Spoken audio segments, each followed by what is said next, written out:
肥龍匿埋喺邊啊？俾我計下數先啊，Sir嚇。嗱，旺角2個，油麻地3個，尖沙咀就好多個添。玩嘢啊！阿 Sir 冇乜耐性啊！哇！你使唔使咁大聲啊？俾你嚇親唔記得喎。唔記得？你老豆姓乜？你記唔記得啊？你老豆姓乜？你記唔記得啊？喂！你哋想打我先？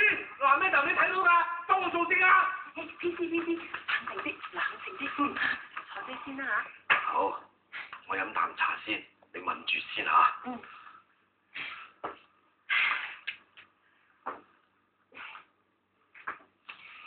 先生，何俊龍係通緝犯，你知道佢嘅行蹤唔講，但係知情不報，係有罪㗎。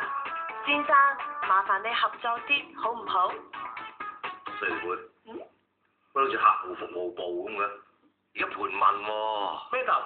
我見你咁好禮貌，我就講俾你聽。辛苦晒，麻煩晒，多謝晒。阿 Sir，你今時今日咁嘅盤問態度係唔得㗎。睇咩諗？又溫柔又好笑容，講俾佢聽啦，我心都鋸啲啦，係咪先？咁請問肥龍先生而家喺邊度咧？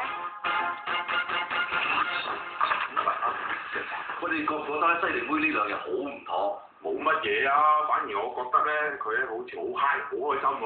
咁真係唔妥啦，連審犯啊，即係殺熟狗頭咁樣啊！仲不時偷笑啦，5分鐘嘅微笑，10分鐘嘅普通笑，半個鐘頭嘅大笑，仲要嘻嘻哈哈、蹦蹦跳跳咁樣，十足鬼叫。有冇咁誇？喂，會唔會係中咗6合彩啊？我估佢90%都識咗男仔。嗱，近排咧成日都 send SMS 啊，跟住又講電話，呢啲咁嘅港女咧，太耐冇人追啦，久旱逢甘露，發子當3年啊！